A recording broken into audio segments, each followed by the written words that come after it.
Good evening. This is Akashvani. I am Amrit Bhushan with the World News.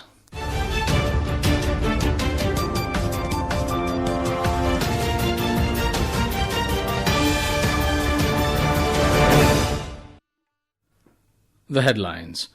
Bhopal Declaration adopted at 11th BRICS Culture Ministers meeting calls for strengthening cultural cooperation among member countries. US reviews proposal to end 60-day grace period available to foreign workers to find new jobs. Iranian president says his country is committed to diplomacy but will not surrender under pressure. India's Thomchau Meite wins 3 medals including gold, while Guru Naidu Sanapati bags 2 silvers and a bronze at the Asian Junior Weightlifting Championship in Tashkent. And in badminton, Ashmita Chaliya to face China's Chi Han in women's singles final of Korea Masters Tournament.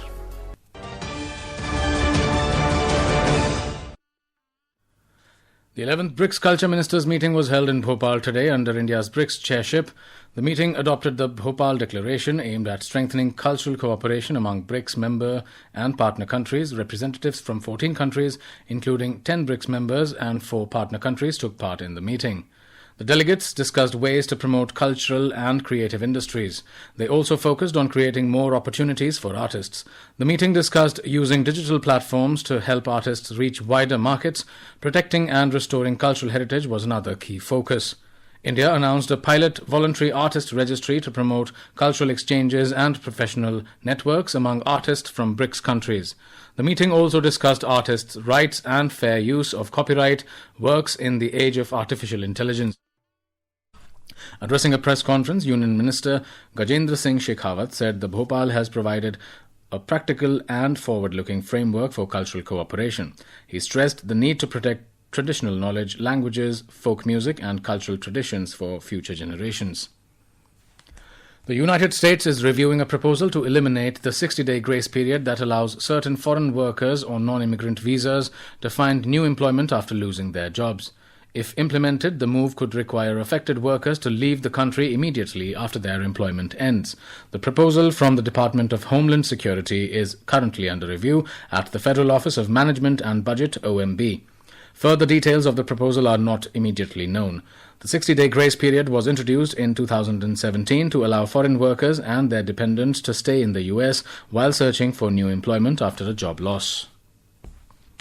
Iranian President Masoud Pezeshkian has reaffirmed Tehran's commitment to diplomacy to safeguard the country's national interests while asserting that Iran will not be forced to surrender.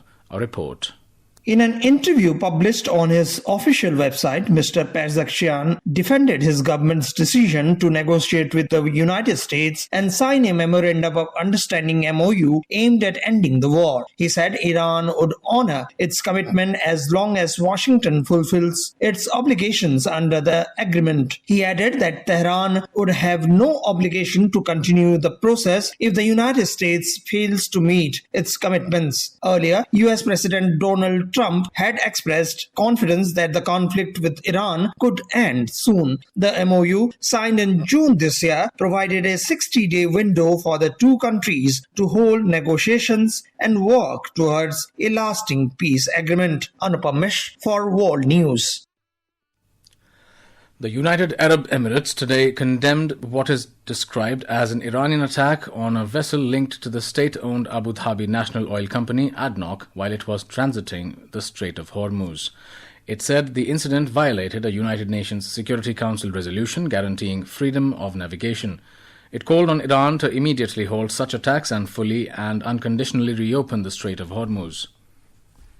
Global crude oil prices declined this week following a deal between Iran and Oman to reopen the Strait of Hormuz. The two countries are also seeking to charge a fee on ships crossing the strait. During the week at the Intercontinental Exchange ICE, Brent crude October futures plunged 5% to settle at $83 and 55 cents per barrel. West Texas Intermediate crude September futures tumbled 7.7% to end at $78 and 18 cents per barrel. In Yemen, the armed forces have launched military operations against Houthi rebel positions across several front lines in response to recent attacks by the rebels in Marib and Hadramaut provinces. Earlier, the Yemeni army said a Houthi missile and drone attack on government forces killed 18 security personnel, including an officer, and injured several others. Yemeni Armed Forces spokesperson Colonel Al-Nuzaili also called Yemeni tribes and citizens to support government forces in restoring state institutions. The latest escalation comes amid intensifying regional tensions, with the Iran-aligned Houthi group stepping up military activity inside Yemen and carrying out attacks on maritime targets linked to Saudi Arabia. This is Akashvani. You are listening to World News. We bring you the top international news and updates from around the globe. In Ukraine, 4 people, including a child, were killed and 7 injured in Russia drone and missile attacks on the Kiev region today.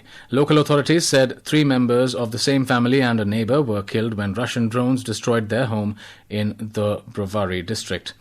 On the other hand, in Russia, 6 people were injured after debris from a falling drone triggered a fire at the Ilsky oil refinery in the southern Krasnodar region. The latest attacks came as Ukrainian President Volodymyr Zelensky arrived in Serbia for his first official visit, seeking to strengthen international support for Ukraine. Spain has announced border controls on travelers arriving from Italy in response to Rome's decision to impose restrictions on Spanish visitors, escalating a diplomatic dispute between the two countries. The Spanish government said the controls will remain in place for at least 1 month. The dispute follows a surge of tens of thousands of migrants into Spain's North African territory of Ceuta from Morocco last month. Earlier, Italy had temporarily suspended open border travel with Spain. Bulgaria has said a drone entered its airspace from neighbouring Romania and exploded near the Trans-Balkan gas pipeline.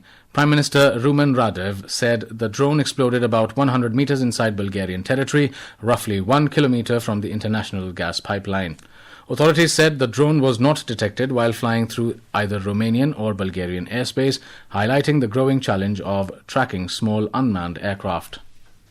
Militants affiliated with the Islamic State group have killed at least 13 people in an attack on a village in Eastern Democratic Republic of Congo, bordering Uganda. The attack took place in Banana Ekole village near Mombasa and was carried out by the Allied Democratic Forces, or ADF. Authorities said the death toll could rise as many residents have not responded to calls, and search operations are continuing in nearby villages. The ADF, which has roots in Uganda, pledged allegiance to the Islamic State group in 2019. Indian lifters continued their impressive performance at the Asian Junior Weightlifting Championships in Tashkent, Uzbekistan today, with a gold medal and a silver medal in the men's junior 60-kilogram category. Tomchau Meitei won a total of 3 medals, gold in the overall category, bronze in the snatch and silver in the clean and jerk. He finished with a combined lift of 266 kilograms. Guru Naidu Sanapati bagged 2 medals, silver in the overall category and silver in the snatch, along with bronze in the clean and jerk. He finished with a total lift of 265 kilograms. Indian shuttler Ashmita Chaliha will take on China's Q Han in the women's singles final of the Korea Masters Badminton Tournament in Asan tomorrow morning. Ashmita reached the final after defeating fellow Indian Rakshita Ramraj in the semi-final today, while Han played out South Korea's Ji Kim in the other semi-final. And now, before we close, here are the highlights of the bulletin. Bhopal Declaration adopted at 11th BRICS Culture Ministers meeting calls for strengthening cultural cooperation among member countries. US reviews proposal to end 60-day grace period available to foreign workers to find new jobs. Iranian president says his country is committed to diplomacy but will not surrender under pressure. India's Tomchau Meitei wins 3 medals including gold, while Guru Naidu Sanapati bags 2 silvers and a bronze at the Asian Junior Weightlifting Championship in Tashkent. And in badminton, Ashmita Chaliha to face China's Q Han in women's singles final of Korea Masters Tournament. That concludes tonight's World News Bulletin. For more updates, stay tuned to Akashvani. Good night.